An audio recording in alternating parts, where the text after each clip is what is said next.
Hello, this is Buddy Crescione.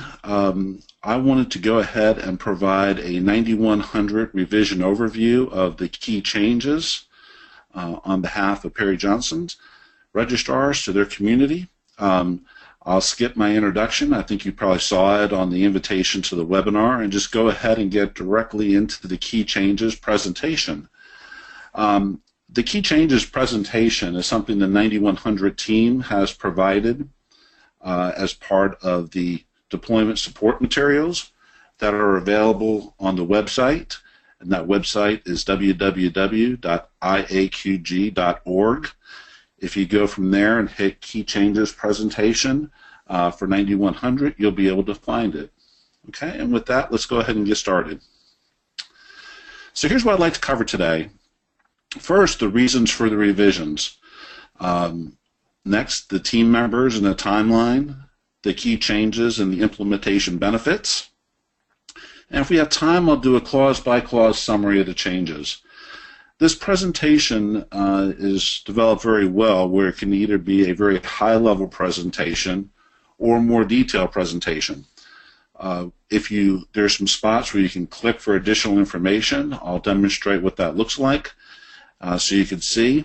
But there are some additional topics we have built into the presentation for you to get additional information. And I would encourage you to go to the iaqg.org website and click on these so you can get additional information. So first, the reasons for the revision. Of course, AS9100 here in the Americas, you'll hear me call it just 9100 because, of course, it's AS in the Americas, EN in Europe, JISQ in Asia Pacific. So you'll just hear me call it 9100. It's based upon ISO 9001. And since ISO 9001 has changed, we need to incorporate those differences and those changes into the new version of AS 9100 2016. A lot of times people out here say, wow, ISO just keeps always changing. Well, if you think about it, ISO has really not changed since the year 2000, so it's been 15 years. Of course, ISO 9001 2015 was released in September of last year, and obviously the world's changed quite a bit in the last 15 years. What's consistent is the organization's ability to satisfy its customer. They're wanting to set this consistent foundation for the future, so hopefully we'll have a certain amount of consistency in this version of the standard for another 15 years. The environments we operate in have changed significantly. A lot more outsourcing, centers of excellence than what we've had before. Also, there's more of a focus on including all interested parties, and we'll talk about that term. And finally, there's a new structure. They've gone from the 8-clause structure to a 10-clause structure to better integrate with other management systems. So now all ISO management system standards, whether you're talking quality, environmental, information technology, and so forth, will all have the same basic structure, a very consistent vocabulary. That's called Annex SL. So the 9100 had to change, of course, to incorporate those changes made by ISO 9001 2015, and what we've done is we've used that in its entirety. If you want to see what the AS 9100 2016 is going to look at, looking at the ISO 9001 2015 will give you a pretty good idea of what it's going to look like. And of course, from there we'll add on our aviation, space, and defense additional requirements. One of the challenges we were given is, since we knew ISO was going through such a significant change, to limit the amount of changes to 9100. So I'll talk a little bit about what those new changes are. Otherwise, you can expect a lot of the same requirements. For that matter, for ISO 9001 as well as AS 9100, it's just kind of a reshuffling of where the clauses are. Okay. We also wanted to consider our stakeholders' needs. What we did is we sent out a web survey to all of our stakeholder groups. If you had an OASIS administrator in the 2013 timeframe, you probably received an invitation from us to go ahead and complete a survey. What we did is we asked some questions about how did we do on the last revision, especially with regards to how did we do with regards to meeting our spec, our design specification. Also, we asked for new ideas for the next revision of the standard. Finally, IAQG has a clarification process. So what we do is we take a look at those 9100 clarifications to determine is there anything that we could make more clear within the standard. It's kind of a difficult thing, though. We have to be very careful, because if you try to clarify it for one aspect, you may cause confusion somewhere else. So we have to go through all these changes very carefully. So who writes these things? Here's the International Aerospace Quality Group, the IAQG 9100 team. You see there in the green is the Americas team, the yellow being Europe, and the blue being Asia Pacific. Down at the bottom, we wanted to have this process consistent with our other standards. So you see there the other series of standards, the 9110, the 9120, 9101, 9115. While I'm talking about 9101, one of the questions I get quite a bit is, will we see the same magnitude of changes in 9101 like we did back for the 2009 version? If you remember, 9101, of course, that is the requirements for QMS auditing, was changed significantly in 2009, and it required all of our auditors to go through something called an AATT, an Aerospace Auditor Transition Training course. I will tell you that the changes in 9101 are fairly minimal. On the PAIR form, the Process Effectiveness Assessment Report, instead of scoring from 1 to 4, the new scoring is 1 to 5. Some other changes have been made to satisfy the ISO 17021 requirements. But besides that, I think from a user perspective, you'll see very few changes in 9101. Also, if you're an auditor listening to this, right now we're in the process of developing the training that auditors will have to go take. Plexus is our vendor again for that, and I will tell you that right now it will be all e-learning at this point, so it will not involve having to go travel. So there'll be some, if you're a 9100 lead auditor, there'll be, or AEA, there'll be a requirement to go take the 9100 and 9101 e-learning. Okay. So I kind of just briefly talked about that dark blue triangle up at the top, the IAQG 9100 team. But actually our team was quite extensive. If you start counting all the people who participated at a sector level, we had close to 100 people that participated on this effort. And in the Americas, we probably had an additional 25 people who participated as part of the team. Let me go back here. I thought I had a slide showing my Americas team. But from our Americas team, we of course had open meetings at AAQG, AAQSC meetings. And in there, we had people who represented certification bodies. We had people who were from small companies, medium-sized companies, as well as large OEMs. We even had somebody representing small disadvantaged businesses. So we had quite a nice diversity of team membership. We also even had, I'm sorry, I've forgotten this, we also included representatives from some of our customer agencies. We had a whole lot of input from space, defense community, from DCMA, as well as from the FAA as well. Okay. So we actually started this effort back in the 2012 timeframe. You can see the different activities. This presentation was last updated in December. So where we're at right now as it says, April 2016. That's when we provided, and we're a little bit behind. It was this month that we're providing the 9100 series to the publication bodies. The decision was made at our meeting here just a couple weeks ago that we would hold off and issue the standard in all sectors at the same time, since we're an international committee. So that is going to delay the release of the standard a couple months, probably to the third quarter of this year. Right now, the ASD STAN, the group that publishes in Europe, is looking to see how can they work some things in parallel, how can they shorten some time frames to release as soon as possible. This kind of shows a little bit different of a view.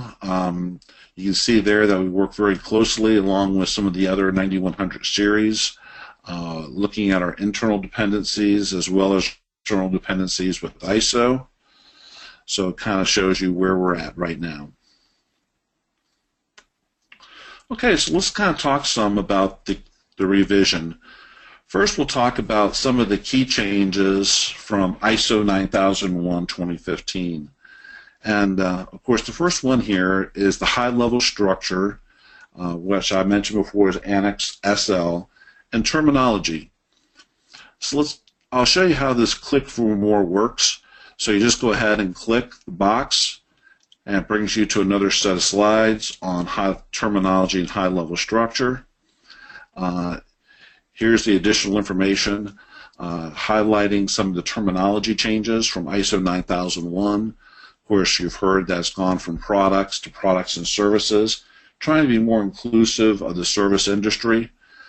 The term exclusions does no longer apply.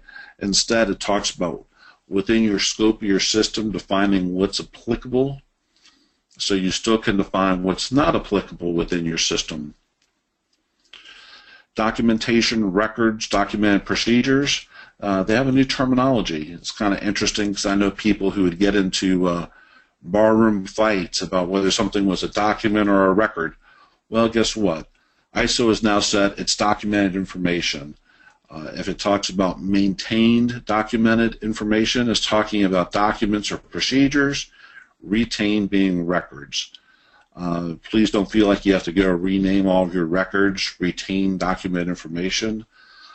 I know what I would do would be within my quality manual, I'd say, hey, retain document information we call records. Perfectly fine to do that.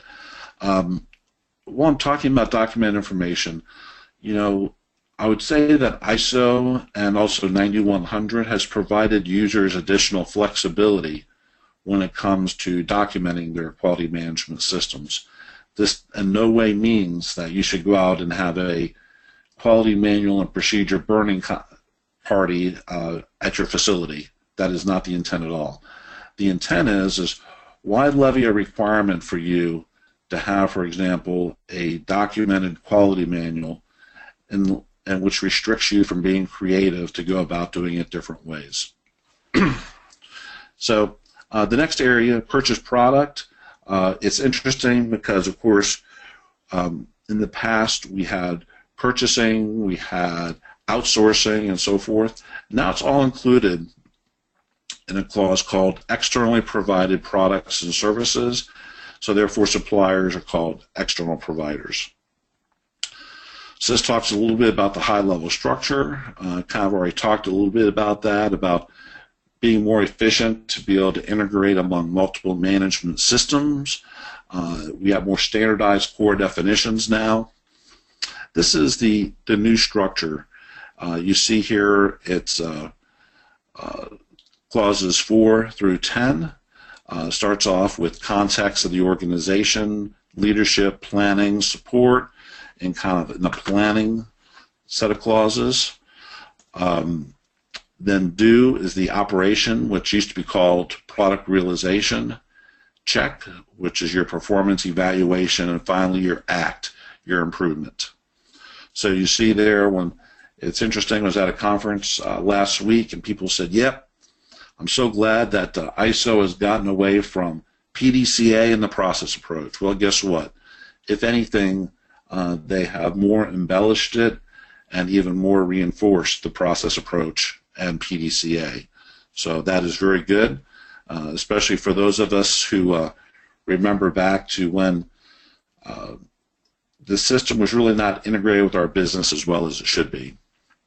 So this kind of gives you more of a structure of what those look like and being able to see the next set of clauses. So there's the plan.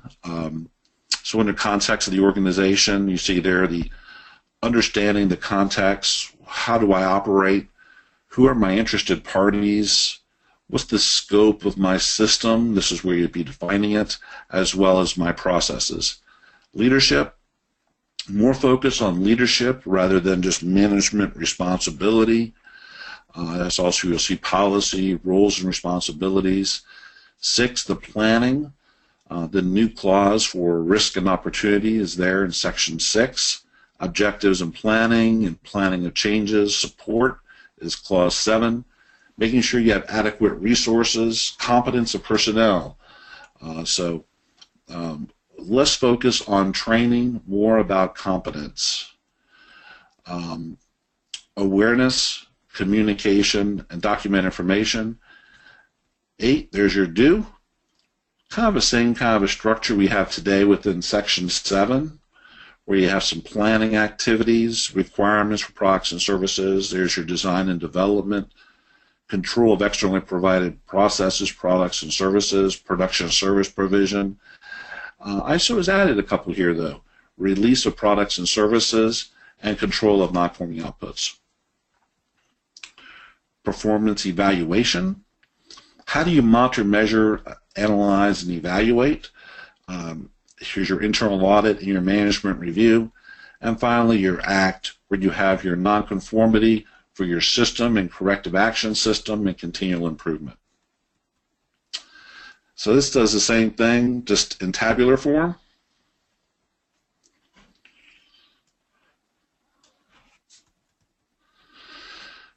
One of the things that ISO has done as well that we maintained within 9100 is that they have annexes. And what we've done is we've included all the ISO annex and also embellished it. So it's good for being able to provide guidance. It's informative material. It's not auditable material. But I think you'll find it very helpful to understand some of the new structure, terminology with regards to the new standard. From an implementation consideration, one of the questions we get is, do I have to change all my quality management system documentation to mirror the new structure? No, you do not. That is not a requirement. But one of the things is that if you currently have your procedures structured around AS 9100, you obviously have additional requirements.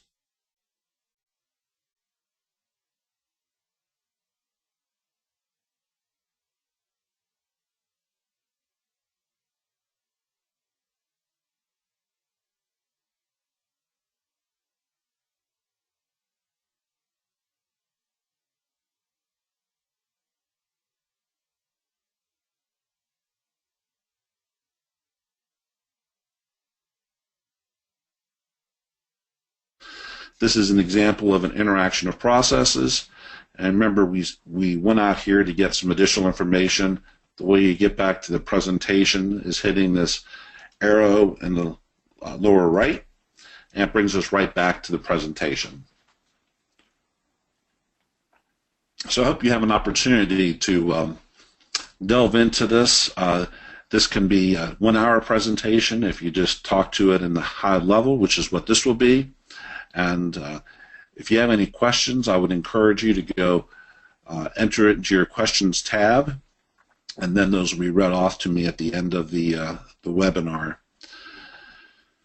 Okay, but you know, that 1-hour presentation could turn into a 3-hour presentation very quickly if you start reviewing all of the additional information that's in the attachments.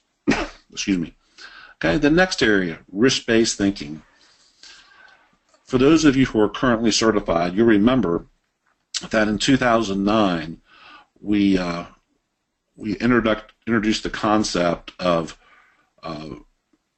risk management in section 7.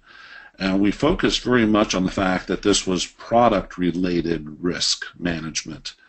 What's interesting is that for the next revision, our plan was to go open it up to include risk for the entire quality management system. Now, ISO has done it for us, so we didn't need to go do that from a 9100 perspective.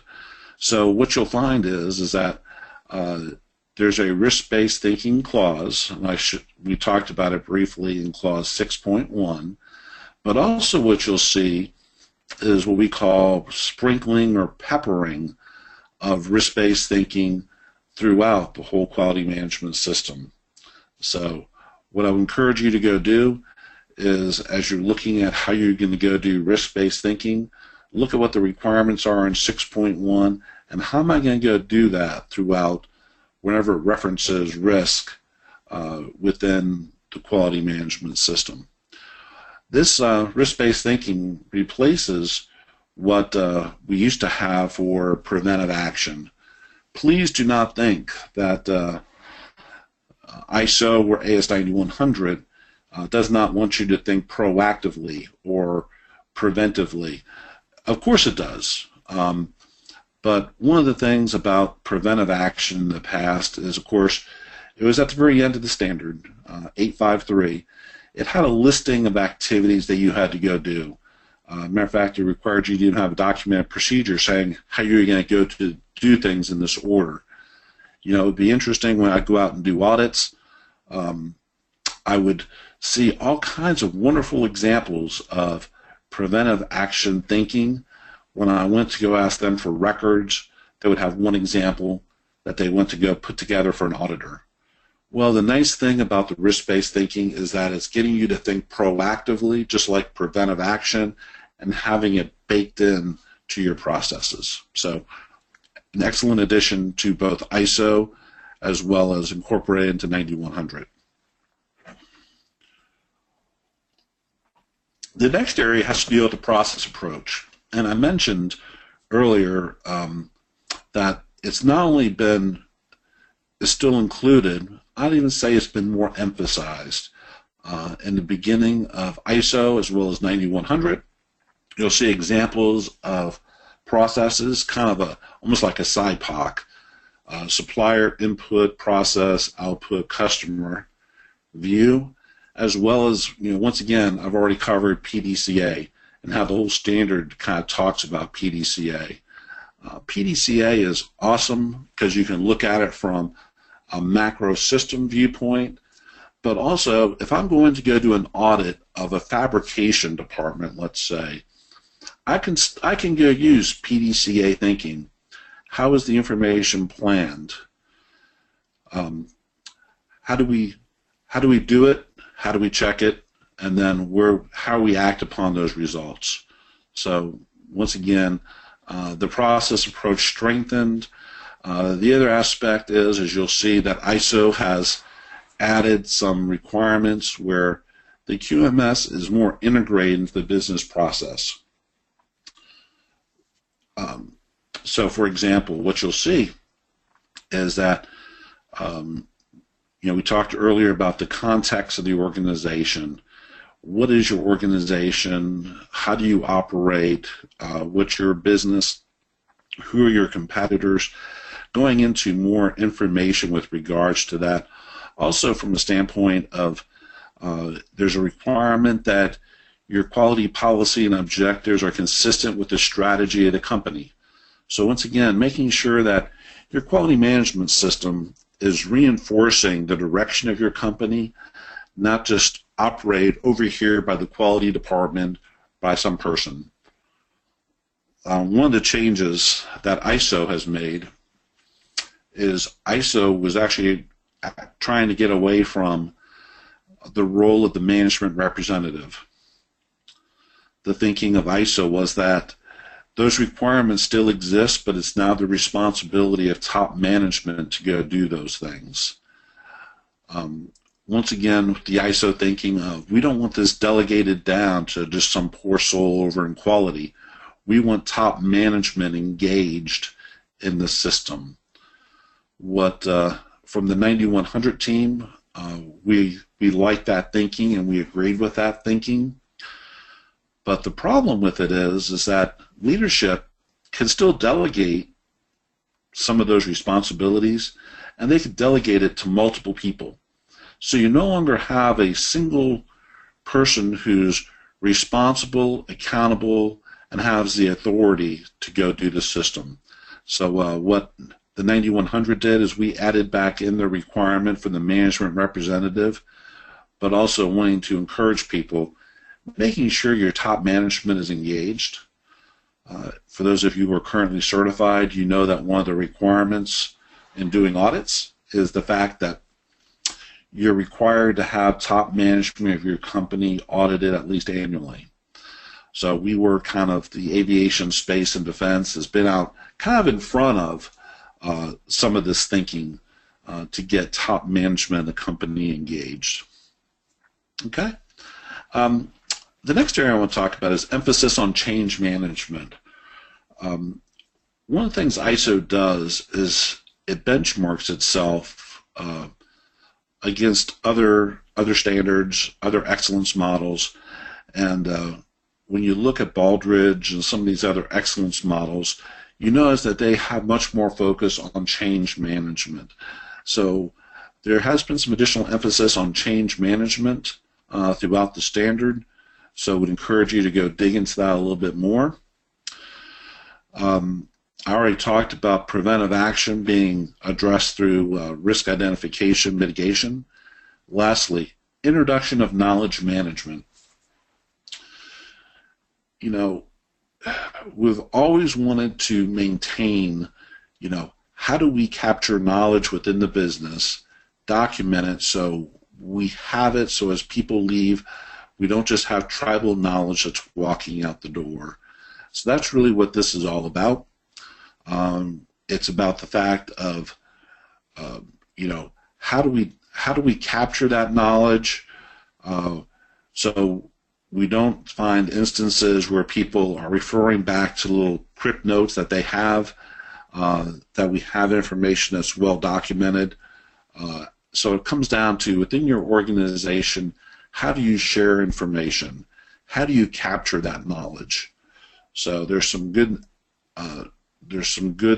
prompts in the notes section with regards to knowledge management you can go take a look at. Other key changes, a little bit more clear understanding of the organization's context, talked about it, talked about the fact your policy and objectives being aligned with the strategy of the organization. By the way, I know a lot of times companies' overall strategy is something that they consider to be highly proprietary, and what the auditor will want to see is that basically that your quality management system is consistent with that strategy, not that you have to get into the guts of that particular strategy. There's more explicit performance evaluation requirements. As I said, greater flexibility with documentation. That doesn't mean you have a documentation burning party. I made a comment that resonated with a lot of people, is how many companies have a single quality manual and the 6 documented procedures. Obviously, companies have more than that today. So, so people who are all upset about, oh my God, you know, there's no longer those 6 documented procedures, you know, just try to get over it. We'll talk some more about that. The other aspect, we're trying to make the 9100 as well as the ISO 9001 more compatible with services. The service sector is a big part of you know, those companies that are certified. ISO has started off kind of being more manufacturing oriented, and so is 9100. So we're trying to add some flexibility for the service industry, so it's a little bit easier for them to go understand and incorporate some of these requirements. So as I mentioned, because of those ISO 9001 changes, we had to make the changes to 9100. The 9100 requirements have been relocated into the applicable ISO sections, and we feel that they're better organized and clarified to provide better examples to enhance understanding. So let's talk a little bit about some of those new changes that are occurring within 9100. And of course, ASD is Aviation, Space, and Defense. The first one being product safety. Especially the civil aviation industry, there is some additional focus on product safety. The International Civil Aviation Authorities have mandated product safety or safety management system requirements to the FAA. So you'll be hearing more about this in the future. What we want to do is we want to introduce the concept of product safety, but have it be broad enough such that it's applicable to all certified organizations. That's one of the aspects of our design specification we're required to comply with. What you'll see about product safety, as well as the next bullet, counterfeit parts, we actually have clauses with regards to product safety and counterfeit parts, and then you'll see this sprinkling throughout the standard with regards to that. Counterfeit parts, very important from some of our other stakeholders, especially our Department of Defense here in the United States, NASA, the space world, with regards to counterfeit parts. So AS 9110 and 9120 have already had requirements for counterfeit parts. We're now bringing in some of those requirements into 9100. Some people ask me, is that just electronic parts? No, it's not. It's up to the organization to determine where they have a risk of counterfeit parts and to implement a counterfeit parts prevention program applicable for those risks. Risk.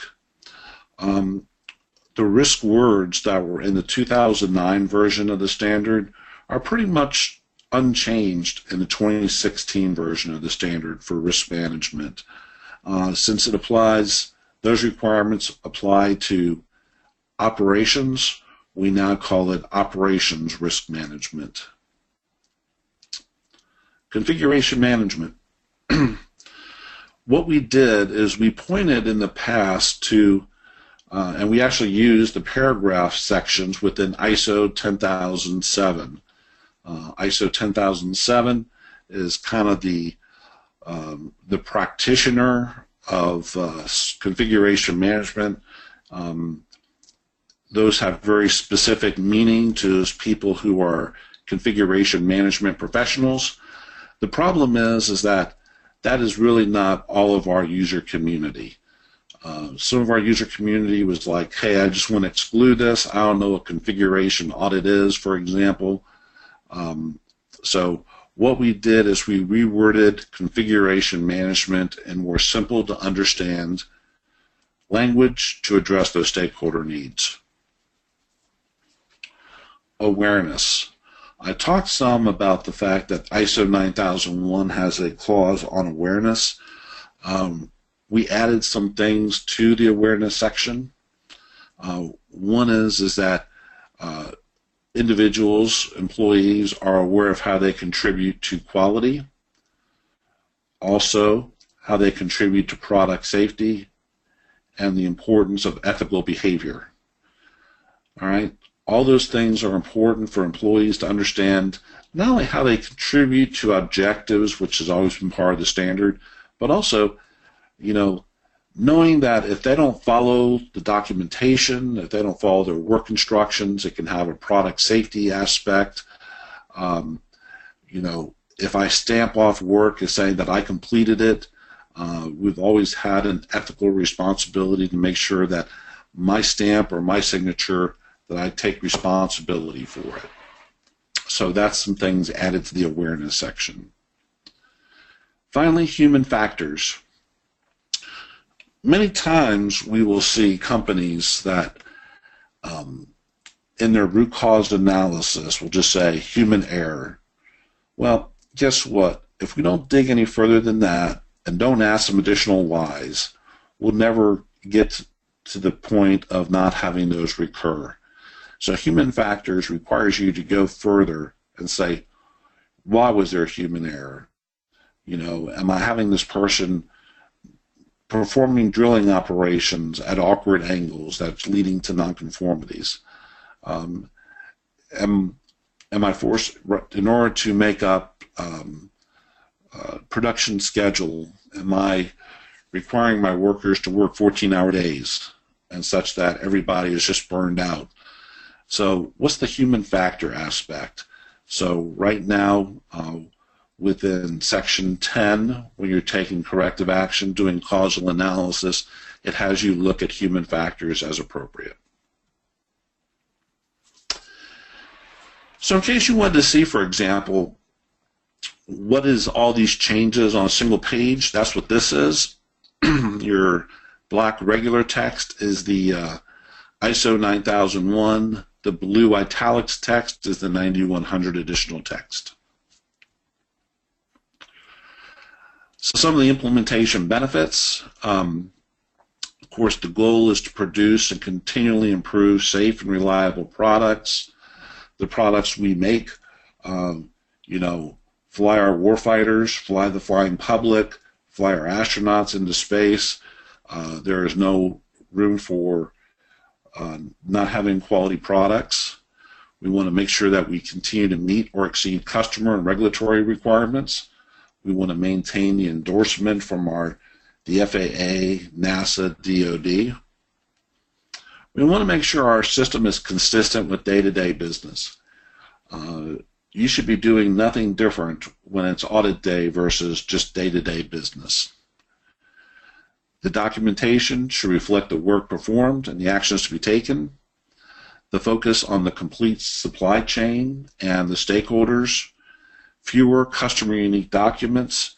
What we're hoping for is within IEQG is that we can have more common flow down of requirements and less customer unique, and as I mentioned, recognized by regulatory authorities.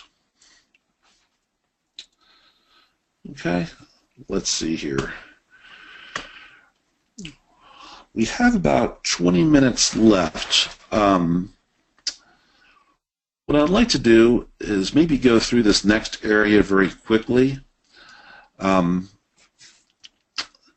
It's a clause-by-clause summary, and then what I'll do is try to get to your questions, and if we can't get to all the questions, I'll respond in writing to people.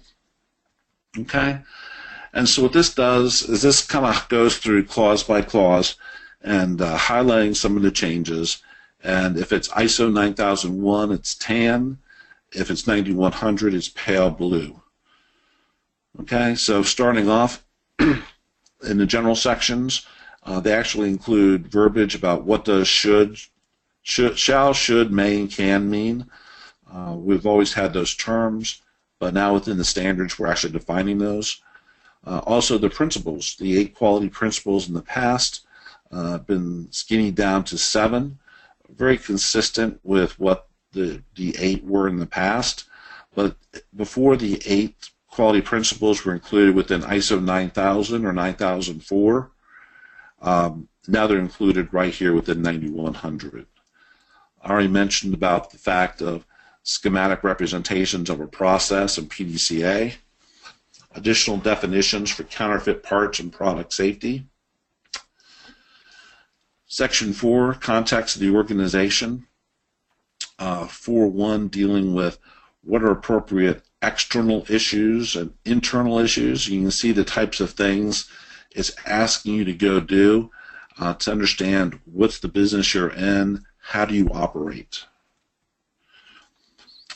Understanding the needs and expectations of interested parties. Interested parties is a broader term than the term we used in the past, being stakeholders. I would encourage you to go take a look at the ISO 9000 definition of interested parties. It provides some very good examples. Looking at the scope of the system, what's the scope and the justification if the requirement cannot be applied? What we use the term exclusions. Once again, of course, those need to be justifiable. Then the quality management system. Once again, documenting information to the extent necessary for your business. And we actually took the requirements for the quality manual for 9100, as well as some other aspects like who are your interested parties, what's the context of your organization, and requiring that to be documented. Some people are like, that's what we used to call the quality manual in the past. If you want to call it the quality manual again, that's fine. I would bring to your attention the fact that ISO has removed the requirement for a quality manual. One of the reasons why is because people were just reiterating the standard. There's no requirement to reiterate the standard, not now, not with the new revisions. So I would encourage you to go take a look to see what's required in that particular section in 4.4. Leadership, already mentioned it before, but more focus on leadership and top management, more importance of integration within the overall business and strategic direction, and that 9100 has made it a requirement for a management rep, so we have that single focal point for responsibility for the quality management system. Section 6, planning. I already talked quite a bit about 6.1, determining the risk and opportunities. If you want additional information on that, I will tell you that ISO used ISO 31000 and a lot of its reliance, because that's where the risk people developed that standard. The next 6.2, quality objectives. It's interesting because objectives are almost to the level of getting SMART, right? Specific, measurable, attainable, relevant, time-bound. In the past, your objectives could be more squishy. Now they're wanting to know more about who's going to do it and what's the time frame. And planning of changes. Talked about more emphasis on that and the QMS being carried out in a planned manner. Section 7, support. So you see here people, infrastructure, the environment and the operation of processes. Kind of takes the place of what we used to call work environment, but it does include human and physical factors. The note and the examples within the note have some people kind of nervous. Remember, it's just a note. It's for guidance. 715, if you wanted to know where calibration went, the old 7.6, there it is under the support. Organizational knowledge, once again, how do we capture the knowledge from experiences, lessons learned, successes, failures, so forth. That's also where in section 7.2, competence, 7.3, awareness. Already mentioned this about awareness of how people contribute to conformity, product safety, and the importance of ethical behavior. Document information, replacing the term document and records. There's no requirement for the 6 documented procedures, but we will tell you that 9100 did add a requirement for a documented procedure when it comes to nonconformity and corrective action. So we want people to understand, especially from an MRB perspective, who is authorized to go disposition non-conforming product. We also added some additional controls into IT management, or how do we back up information. Section 8, very much like what we have today in Section 7. Notice you will not see the titles of project management or work transfers.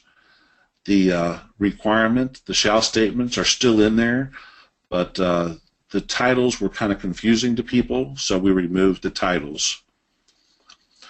We also wanted to make sure that the standard was consistent with IAQG principles. So you'll see that we have more focus on not only quality, but on-time delivery of products. Quality was always the focus. Now we also added on-time. You see there where I talk about operation risk management. Very few changes to what's currently in risk management within Section 7 today, but we add the term operations, so it applies to the Section 8 operational processes. There you also see configuration management. We've clarified it. Product safety, considered through the life cycle, and then prevention of counterfeit parts. Once again, clauses here sprinkled throughout the standard. Section 8.2, kind of like 7.2 today. You see there first, it starts with customer communications, and then how do we determine requirements, review those requirements, and then changes to those requirements. So with regards to 8.2.3, we added some additional words that those be coordinated with applicable functions of the organization. That's kind of like your contract review process. Also, if you're not going to meet some of those customer requirements, additional emphasis of coordinating that back with the customer. 8.3, design and development of products and services. Design and development does not necessarily equal engineering. It's how do you develop products and specifically services. If you're a service-oriented company, let's say, for example, that you're a distributor and you have a third-party logistics contract with a major OEM, and you're going to need to go understand what are those new processes I'm going to go lay out for that new contract. You might be needing to apply clause 8.3 in the development of that service. So I would encourage you to think, instead of just 8.3 equals engineering, to think more broadly about that. This clause has been restructured, so it's a little bit more logical, where it starts out with planning, then what's the inputs? The inputs includes how I'm going to handle obsolescence. From a counterfeit parts perspective, we're trying to get that baked into the engineering efforts. How do I put the controls in? The controls being design reviews, verification, validation.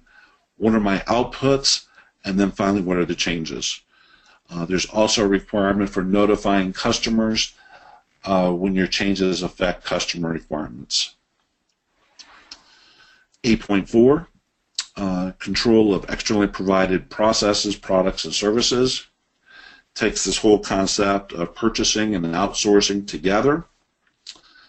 I will tell you that there are some requirements within the standard now about not only controlling your direct suppliers, but if your sub-tiers have a significant impact on product conformity, you start looking into how are those suppliers controlled. 8.4.2, we added back in requirements to evaluate test reports to confirm the requirements, and also raw material testing. You see there that it's not, I think in the past it just said, go validate test report materials.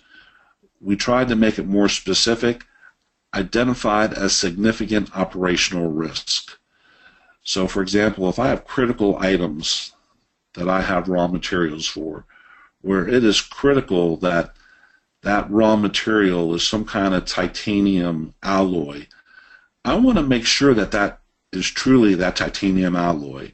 So like if I'm making wing attach fittings, and yes, if I make them out of aluminum, they're going to break off and the planes are going to go down. No, I need to make sure that it is the right chemical and physical properties for that material. So that's what this was added back in, once again, for significant operational risk. Also, information for external providers. There's more specific topics to be considered for external providers. 8.5, product and service provision. Talks a little bit about, how do we, what's the acceptance criteria with regards to products and services. You notice that we do have requirements broken out in 8511 for control of equipment, tools, and software. 8512 validation control of special processes. ISO has actually taken out that clause. We have added it back in. And then 8513 production process verification. Very few changes in identification, traceability, customer property, preservation, post-delivery requirements. Excellent that ISO added this back in. Of course, we have a fourth level indenture clause today, 7514. One of the questions I get is, of course, it's very tough to exclude the whole clause 7514 because of that B component, and that B component continues to be in post-delivery activities here as well. So you will need to take a look at that. Don't automatically say, yep, there's nothing post-delivery I do.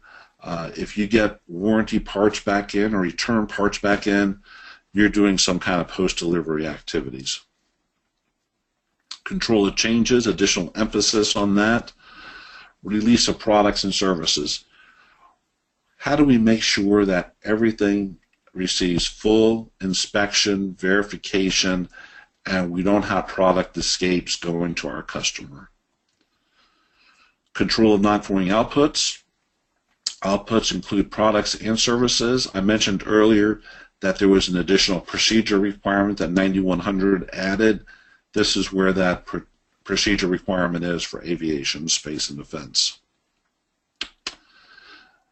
Section 9, analysis and evaluation, beefed up a little bit, making sure that we understand what outputs and what analysis is taking place. Additional topics within internal audits to go take a look at. Management review. ISO has added some additional requirements for management review with regard to risk. We've also added some for what's your on-time delivery performance. Nonconformity and corrective action. I already talked about human factors. And once again, there's the procedure added back in from the ISO. Here's the annex.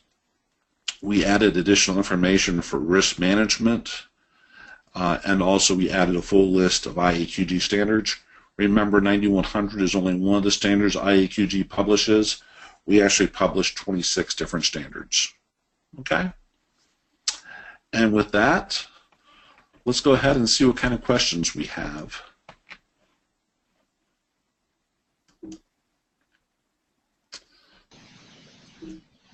All right. Amanda, could you read off any questions that we received, please? Yes. Can you hear me? Yes, I can. Okay, we have a few. The first one is from Lisa. It says, with the delay in the release, how does this affect the transition timeline? As of this point, it does not affect the transition timeline. What we would encourage you to do is to take a look at the ISO 9001-2015 and starting to look at what do we need to go do from a transition standpoint, looking at that content. What we're also doing is the OPMT will be talking to each of the certification bodies to determine if we have enough bandwidth from our auditing resources to meet the current timeline. But right now our timeline is still unchanged, so it would require a transition by the September 2018 cutoff date that ISO has established. Are you ready for the second one? Yes. It says, in addition to the HLS ISO 9001-2015 related changes, what are the significant additions to AS 9100 beyond that? Okay. I think I had a couple charts that talk through that as well as the blue text. So I'd encourage you to go back and look at this presentation. The question was probably asked before I got to those particular slides. And then if you have any other follow-up questions, feel free to follow through with me. Okay, the next one's from Mark. It's how are organizations to implement the new revision within the allotted time frame if the release of the standard has been delayed? Yes. Understand, once again, timing question. And it's kind of tough because, of course, I'm the America's leader for this, so I'm obviously biased towards the America's position. So I was hoping that the standard would be released at the end of this month, but I have to respect IAQG leadership's direction that we are an international organization and that we don't want one sector, getting a head start in front of another sector. Um, what I would encourage you to do is, once again, take a look at the ISO, take a look at this presentation, and start doing your gap assessments based upon that. I think what you'll find is that once you kind of get over the shock of kind of the new structure, I think you'll see that the gaps are probably not that tremendous. Okay, next question. It is, why retain the old AS 9001 risk management clause instead of just adopting standard-wide risk like 9001 2015? The ISO 9001 2015, good question, by the way. It does not mandate risk management. It's only risk-based thinking, which does not go as much in depth as what operational risk management requires. So there's an additional level of rigor with regards to operational risk management. The next question is, would you please expand the discussion about proprietary info auditing? I mentioned that when it came to, the strategic direction of the company and sharing the company strategy. I will say that PJR, as well as all CDs, have non-disclosure agreements, and auditors are not able to share what they see at that particular company. So it is not unusual for auditors to review on a regular course of business proprietary information. I will tell you that unless there's provisions in place, classified information should not be looked at, though. Okay, so there's one more question. Other than asking about copy of the slides, which will be available on our website shortly, but before the end of the day, the next question is, where can I get a complete copy of the latest internal audit checklist for ISO 9001 2015? Where can you get the latest version? Today we have a 9100, like frequently asked, not frequently asked, but like kind of like an auditor guide. The 9101 team is going to be updating that content, but they will not have that complete probably until next year. So right now, as far as a checklist, I don't know where to point you, except for the fact that going and developing one based upon the content. And once again, going also back to the comments about the timing, if you were to go start looking at the ISO 9001 2015, obviously the 9100 additional requirements are very clear by being in the bold italics. So it does make it very easy for you to start your transition now, or to start your checklist, your gap assessments, and start the transition activity. Okay, the next question is, I am pursuing AQMS auditor registration. I've completed lead auditor training and now want to complete required AATT 9100, 9110 training. Do you think I should defer this training until release of the revised standards? I will tell you that the revised AATT and the auditor training will be available in the third quarter, like the September timeframe. So it depends on you on what your timing is. If you can wait until September, October timeframe, then obviously you're not having to go duplicate information if you're willing to get started right away. Nothing stopping you. As I said, the 9100 2016 training will all be e-learning. And there's one more question from Jerry. It's, how is the later release of the standards going to affect the training identified to take place in August? It will not affect it. Matter of fact, once they next week, several of us, or week after next, several of us are going to review the current training. I have to say Plexus has done an excellent job of engaging the subject matter experts on the standard, so it's proceeding on very nicely. As a matter of fact, the training development started back in November of last year, and to be quite blunt, the standard really has, back then the standard was probably a 98% of what it is today. So it's actually changed very little since then. And so far, there's no more questions. So from my end, Okay. I'm all set. Well, thank you, Amanda. I appreciate you You're reading welcome. those out. And we're at the end of our hour. I hope that you found this information to be very helpful. As Amanda said, that these charts will be posted on the PJR website. All right. Thank you. Have a great day.